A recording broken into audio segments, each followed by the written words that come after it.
So yun mga karakmek, tanghaling tapat, alas 12 ng tanghali. So mag-flashing tayo ng system itong ating unit na to dahil magpapalit tayo ng bagong compressor at sunog yung ating papalitan. So gagamit pala tayo guys ng R141B or R11, refrigerant 11. Tapos plasingan natin ng nitrogen. Ayan, nandito kami guys, napakadaming aircon. Ubusin na natin tong isang tangke para malinis yung kanyang condenser.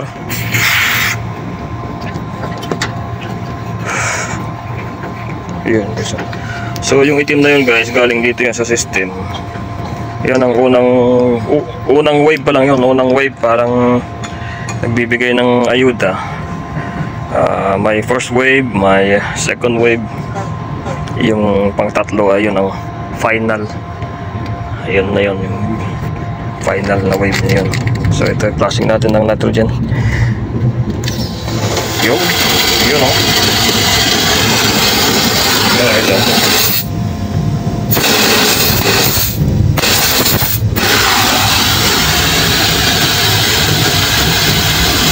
So yun, medyo malinaw na guys yung lumalakas na hangin, pero may kanti pa.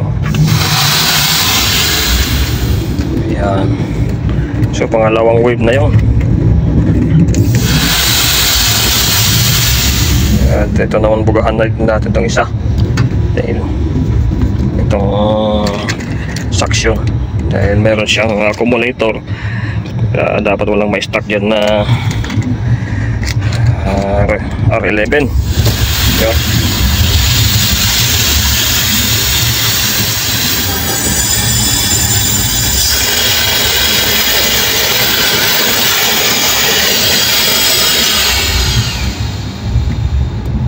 Ito, sumagat ah.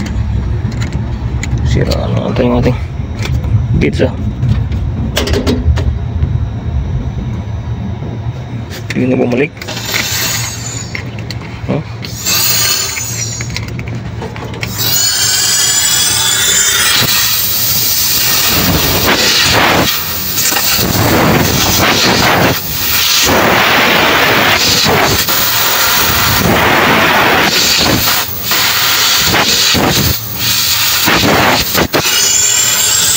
So okay na yung kanyang, hindi na bumalik yung ano, pakit yung gauge na yun ah. Hindi na bumalik, wala yung presyo. So lagyan pa natin ulit guys ng 410 R11.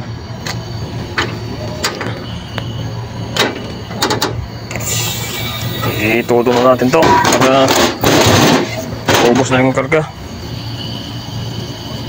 Oh, naman dito.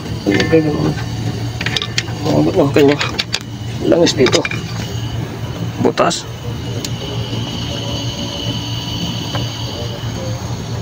Dito nagaling.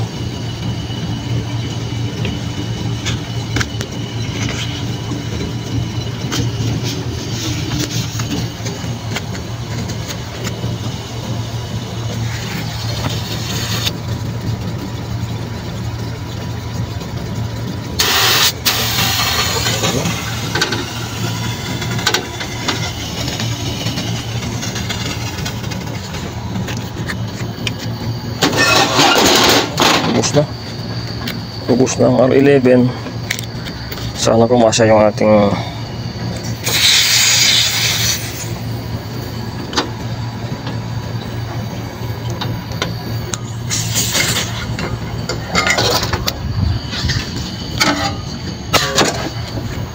sana kumasa yung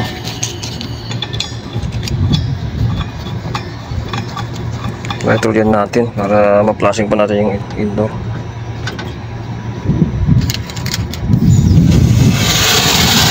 So ito na, panghuling flashing nito.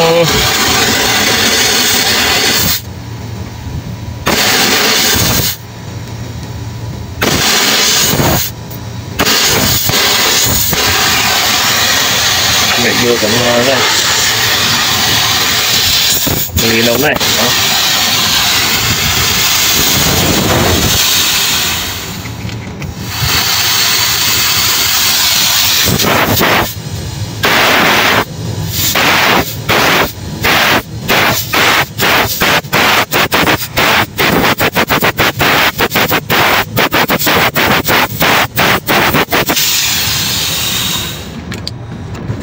Ayun. So ito naman ang ating plasingin.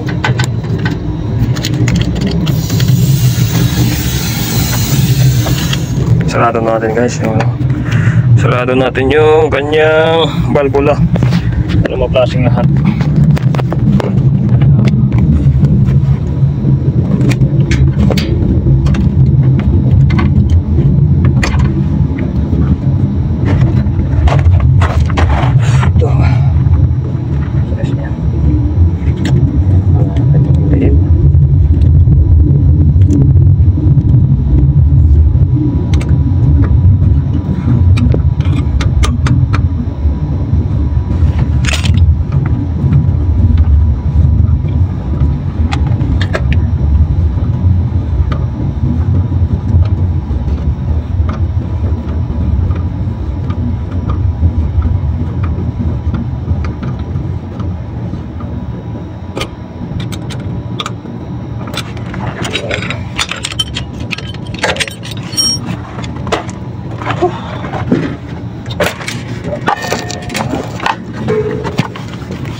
So yan, flashing natin to.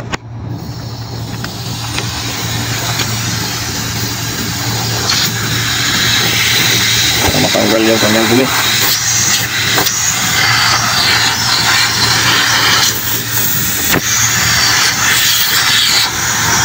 So yan.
Ayun lang ito.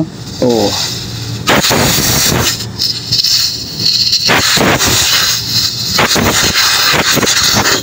Ganyan yung bumaparang sa ano eh, filter eh. Oo, yun.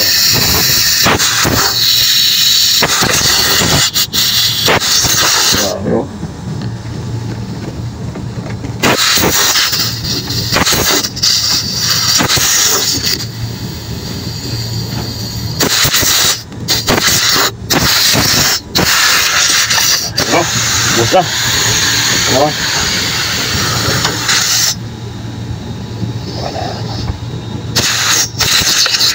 Yun. So, naubos yung ating nitrogen. Ang sunod natin ay testingin yung compressor. So, hindi ko na videohin. Sabihin ko na lang, testingin yung compressor bago hinangin. So, yun mga kalakmek, na testing na natin. Hindi ko na na-videohan dahil walang hahawak sa ating camera. Okay, so ayan na, lumabas konti yung langis niya. So welding na natin ngayon, i-prepare natin yung welding. Kaso sobrang init guys, hindi ko matiis ang init. Antayin natin yung ating kasama para i-ano yung karton. Ayan, so yun mga karakmek, na tapos na nating hinangin. Ayan. At hindi ko na pinakita yung paghihinang ko na kung paano ako maghinang, yung technique ng paghihinang. So kahit hindi ko na ito ligtasin dahil nakikita ko naman sa aking hinang, may tiwala naman ako na hindi na mag-leak. So kanina mayroong lang leak dito kanina doon sa lumang compressor na yun, kaya yun ay malangis. So ngayon mga karakmek, ikabit na natin tong fan motor. Talagang pahapon na ha. Hahanap muna kami makakainan pagtapos nito habang nagbabacuum. Okay na. Sige, ikabit ko lang ito.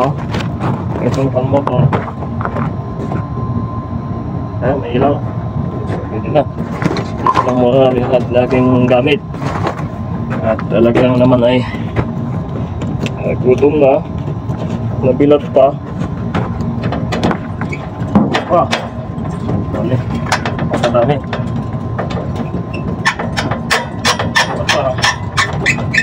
Ayaw lang yun maipasok itong ninyo.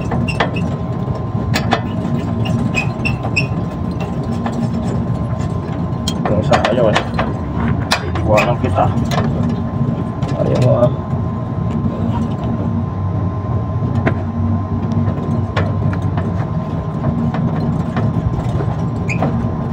ayaw talaga Ayan.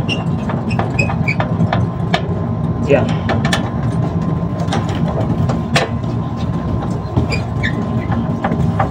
Yan na.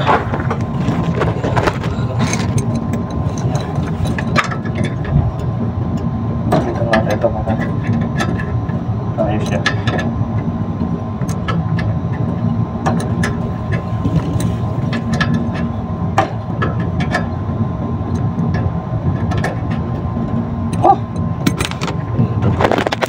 Talaga maiiwan kang tornilyo ka.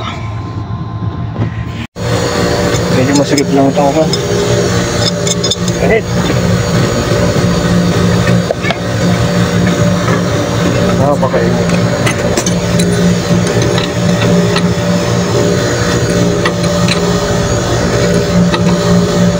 Yan.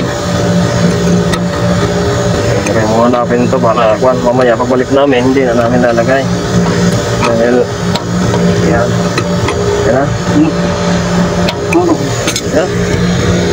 Tayo. So habang nagbabacuum kami guys ng 1 oras ay bababa muna kami at kakain dahil gutom na kami. Walang makain. Oras ay alas 2 na. Ito mo. Saan ka pa? Mag-abroad ka na. Saan ka pa? Mag-abroad ka na. Parang gutumin ka din. Ayan, 1 oras yan guys ang vacuum namin. Kami kakain muna. Dito na to.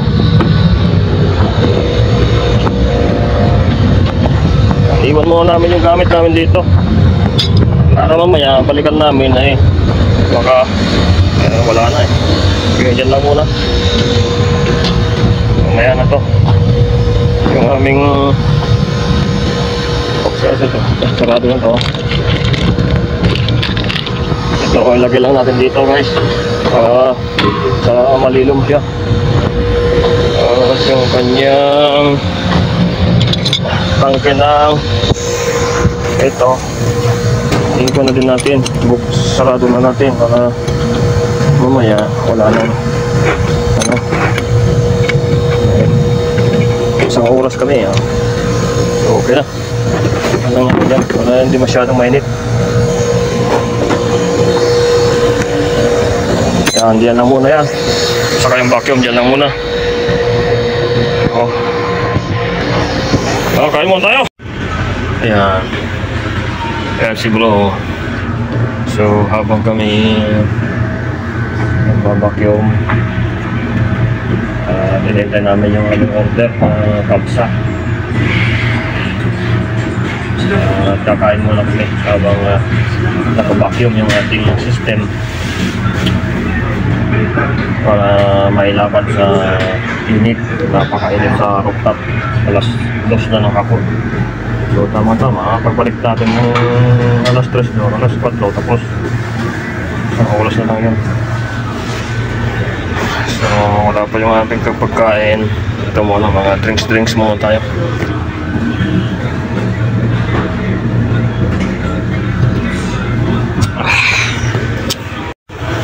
Ayan na guys, yung ating kapsa-kapsa. Ayan o, Biryani. Ayan. So ayun mga karakmek, balik tayo para ituloy na natin itong ating ginagawa. So sobrang init lang. So, gumagana na yung kanya. Okay, tulog. So pwede na natin patayin ngayon. Dahil sobrang na sa zero. Sira na itong video. Yan. Tapos kargahan na natin ng standing na pressure.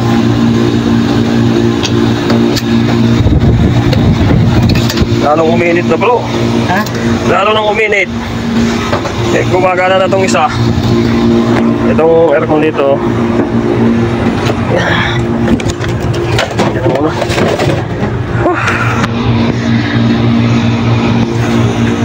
Ayan. So ayan mga karakmek, na buo na natin.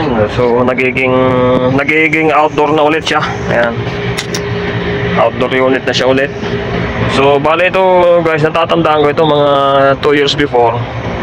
Kasama ko si Insan, si Mekos. Ayan o, may pangalan pa ko dyan o. Na-check ko ito dati. Ayan. Nag-trip dati ito. Pag inuun daw, nag-trip. So minarkahan ko ito para matandaan ko kung saan. Hindi ko lang alam kung, hindi ko kasi nalagyan ng date, pero tandang-tanda ko to mga 2 years before na-check ko to unit na to. Yeah. Dahil yung pangalan, natatandaan ko yung pangalan ng ating kliyente. Yeah. So nalagyan na natin guys ng standing pressure, nasa 150. So papaanda rin natin. Inutusan natin si bro, si kasama natin, para i-on niya doon.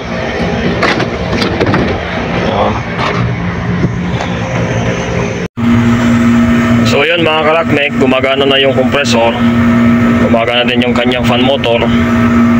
So kinakargahan na natin ng refrigerant.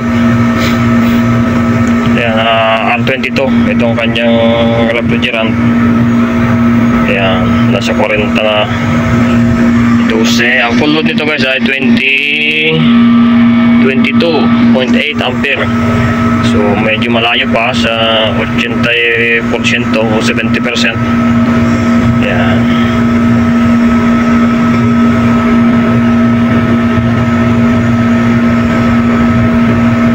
Ayan, dahan-dahan lang. Ayan siya. Sana nga malamig siya.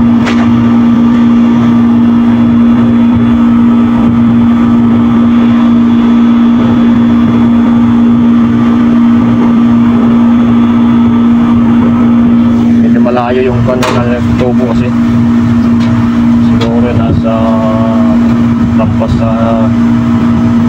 sa 15. Ito guys oh, yun siya oh, nagpunta ko doon. Ayan, tapos umikot doon hanggang doon. Grabe yan. Grabe, makakapag-batak ng copper tube. Lalayo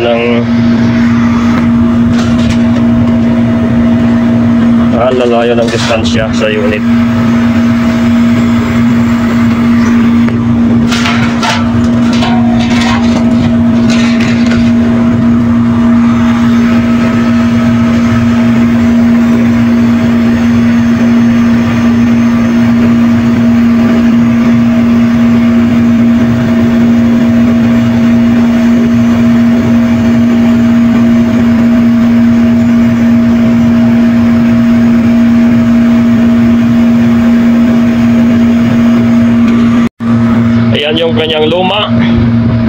bago ay nandito na, hindi na ninyo makikita. Ayun. So thank you so much sa inyong pag-support ng Bayrak Tech TV. Don't forget to like, subscribe, and share my videos para sa ikabubuti ng ating mga baguhan. Para meron matutunan yung ating mga kasamahan, baguhan at mga friends. Thank you so much for watching Rockmec TV.